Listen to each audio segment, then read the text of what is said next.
আসসালামু আলাইকুম রহমতুল্লাহি ওবরাকাত।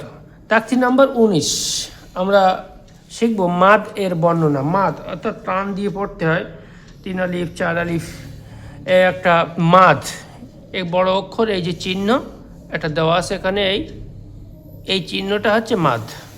যে অক্ষরের উপর থাকবে সেটাকে টান দিয়ে পড়তে হবে। কতটা কি নিয়ম এখানে বলা আছে সেটা আমি পড়ছি। পূর্বেই বলা হয়েছে যে হুরফে মাদ্দা 3টি। আমরা সাধারণত হুরফে মাদ্দা 3টি আমরা জানি, হামজা, ইয়া, অ। এই 3টি হচ্ছে হুরফে মাদ্দা। এখানে লেখা আছে হামজা, ইয়া, অ, হুরফে মাদ্দা। অর্থাৎ এই 3টি অক্ষর আমরা হুরফে মাদ্দা বলে থাকি এবং একালি পরিমাণে টানতে হয়। এখন লক্ষণীয় বিষয়, হুরফে মাদ্দার পরে হামজা যদি একই শব্দের মধ্যে আসে, হুরফে মাদ্দার পরে হামজা যদি একই শব্দের মধ্যে আসে তবে তাকে মাদ্দে মুত্তাসিল বলে। অর্থাৎ একই শব্দের ভিতরে এটা থাকতে হবে। হুরফে হামজা, হুরফে মাদ্দা যে কোনো একটা অক্ষর থাকতে পারে, হামজা, ইয়া, ওয়াও যে কোনো একটা থাকতে পারে। যদি তা থাকার পরেই শব্দের একই শব্দের মধ্যে হুরুফে হামজা মাদ্দার পরে, অর্থাৎ মাদ্দার পরে যদি হুরুফে হামজা আসে, তাহলে সেই নিয়মটাকে বলা হয় মাদ্দে মুত্তাসিল। দ্বিতীয় শব্দের প্রথমে আসে, যদি দ্বিতীয় শব্দের প্রথমে আসে তবে তাকে মাদ্দে মুনফাসিল বলে। অর্থাৎ প্রথম শব্দের শেষে হুরুফে মাদ্দা এবং এই মাদ্দা থাকবে এবং পরে হচ্ছে দ্বিতীয় শব্দের প্রথম শব্দের শেষে থাকবে আপনার হামজা এবং দ্বিতীয় শব্দের শুরুতেই থাকবে হুরুফে মাদ্দা। এমন যদি হয়, দুটো শব্দ মিলিয়ে যদি এমন হয় তাহলে হবে সেটা মাদ্দে মুনফাসিল। এখানে সেটাই বলা আছে। এবং হুরুফে মাদ্দার পরের অক্ষর যদি সাকিন অথবা তাজদিদ যুক্ত হয় তবে তাকে মাদ্দে লাজিম বলে। হুরফে মাদ্দার পরে থামলে তাকে মাদ্দে মারিজ ওয়াকফি বলে। মাদ্দে মারিজ ওয়াকফি, থামতে হবে। এই সমস্ত মাদকে 4 আলিফ পরিমাণ টান দিয়ে পড়তে হয়। মাদ্দে মুত্তাসিল, প্রথমে এক লাইন এখানে মাদ্দে মুত্তাসিলের উদাহরণ দেওয়া আছে। এই যে মাদ্দে মুত্তাসিল, যা আ, 4 আলিফ পরিমাণ টানতে হবে। যা আ মানে মাদ্দে মুত্তাসিল আমরা সংজ্ঞায় কি বললাম? সংজ্ঞায় পড়লাম যে হুরফে মাদ্দার পরে হামজা যদি, তাহলে হুরফে মাদ্দা এখানে আছে এই আলিফের ওপরে, এই যে এই আলিফ হুরফে মাদ্দা, তাহলে আলিফ হুরফে মাদ্দার পরে কিন্তু হামজা এসেছে। এই যে হামজা একই শব্দের ভিতরে, এটা সত্য হচ্ছে হুরফে মাদ্দার পরেই হামজা আসতে হবে একই শব্দের ভিতরে, তাহলে হবে মাদ্দে মুত্তাসিল। এখানে সেটাই দেখাই দিয়েছে যে যা আ, সি আত, সি ইয়া কিন্তু হুরফে মাদ্দা, হুরফে মাদ্দার পর হুরফে মাদ্দা হামজা হয়েছে, পরে হচ্ছে একই শব্দের ভিতরে হামজা এসেছে সি আত। সেই জন্য এখানে 4 আলিফ পরিমাণ টানতে হবে। সি আত, সু উ, এই যে এখন হুরফে মাদ্দা ও হামজা হয়েছে, সাকিন হয়েছে, পরেই হামজা এসেছে। সেই কারণে এখানে ওই মাদ্দে মুত্তাসিল হলো। তাহলে প্রথম 3টি যা আ, সি আত, সু উ, এদের মাদ্দে মুত্তাসিলের উদাহরণ। এবার আমরা দেখব মাদ্দে মুনফাসিল। মাদ্দে মুনফাসিল সংজ্ঞা আমরা পড়লাম যে একই শব্দের মধ্যে, এখানে বলা হয়েছে মাদ্দে মুনফাসিল, এই যে যদি দ্বিতীয় শব্দের প্রথমে আসে,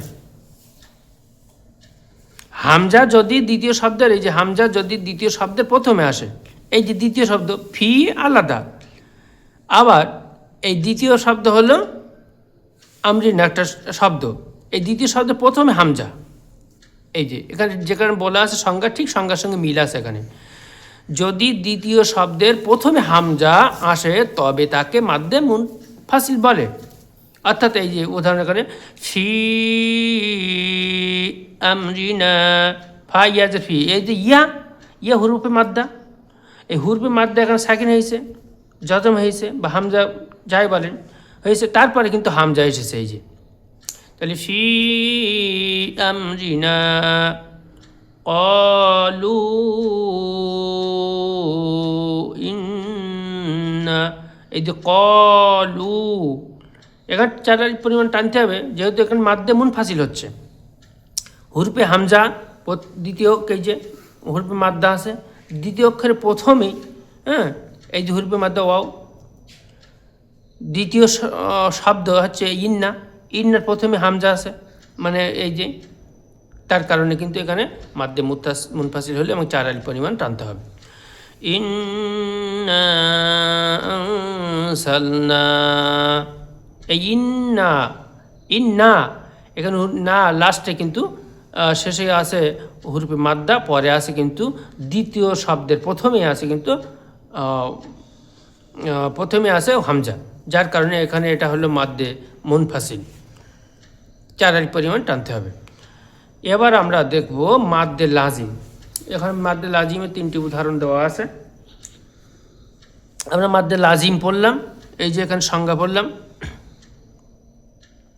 হুরফে মাদ্দার পরের অক্ষর যদি সাকিন অথবা তাজদিদ যুক্ত হয়, হুরফে মাদ্দার পরের অক্ষর, হুরফে মাদ্দা আলিফ, পরের অক্ষর যদি সাকিন হয়, এখানে দেখুন লাম, এই যে আল আন, এই আল আনের ভিতরে লাম কিন্তু সাকিন আছে।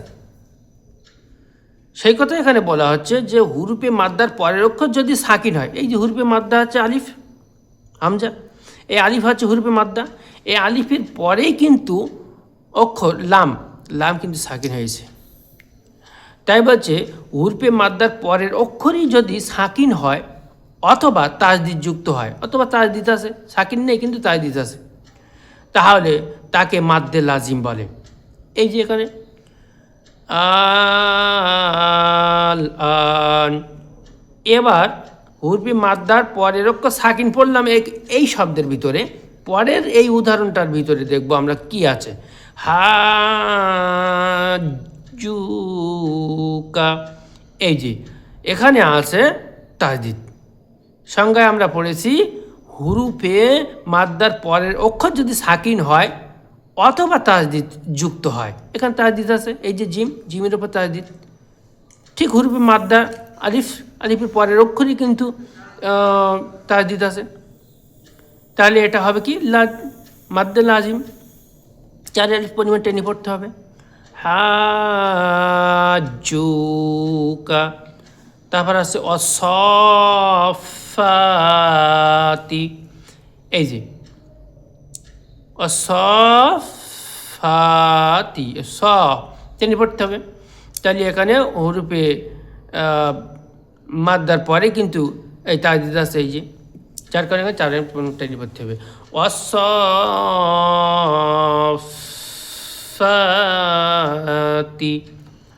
এবার আমরা পড়ব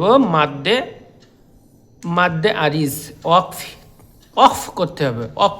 এখানে সংজ্ঞা কি বলা আছে, হুরুফে মাদ্দার পরে থামলে, হুরফে মাদ্দার পরে যদি থামতে হয়, থামলে তাকে মাদ্দে আরিজ অকফি বলে। হুরফে মাদ্দার পরে যদি আমাদের থামতে হয় বা থামতে হলে এমন যদি হয়, তাহলে সেটা কী হবে, মাদ্দে আরিজ অকফি বলে। এই যে হুরুফে মাদ্দার পরে থামতে হবে, তুকাযিবান, এই যে হুরফে মাদ্দা আরিফ, এই আমার দেখা যাচ্ছে, দেখুন আমি চেপে রেখেছি, এই নুনের আগে আছে হুরফে মাদ্দা, যার আর পরে অক্ষরের ওপর আমার থামতে হচ্ছে, যার কারণে এটা হচ্ছে মারিজ, মাদ্দে আরিজ, মাদ্দে আরিজ অকফি, এটা থামতে হচ্ছে, সেই জন্য। তুকাযিবান, নাস্তাইন, নাস্তাইন, এখানেও কিন্তু আমাকে থামতে হচ্ছে, হুরফে মাদ্দা সিয়া পরে আমাকে থামতে হচ্ছে, যার কারণে এটা মাদ্দে আরিজ অকফি হলো। নাস্তাইন তা'লামুন, এই যে হুরুফে মাদ্দার পরেই আমার থামতে হচ্ছে, কারণ অফ করতে হচ্ছে, সেই জন্য মাদ্দে মারিজ হলো তা'লামুন। তাকতি নাম্বার 19-এ আমরা মাদ এর বিভিন্ন নিয়মকানুন আমরা জানলাম। যারা এই ভিডিওটা দেখছেন বেশি বেশি করে শেয়ার করুন এবং ভিডিওটা প্রথম থেকে দেখার বারবার চেষ্টা করবেন, তাহলে দেখবেন এই ভিডিওর মাধ্যমেই আপনারা সব কিছু মানে জানতে পারবেন, বুঝতে পারবেন, শিখতে পারবেন। আদার্স মানে অন্যভাবে অন্য কোথাও না পড়লেও আপনি এই ভিডিওর মাধ্যমেই জানতে পারবেন, সবগুলো ক্লিয়ার পরিষ্কারভাবে জানতে পারবেন।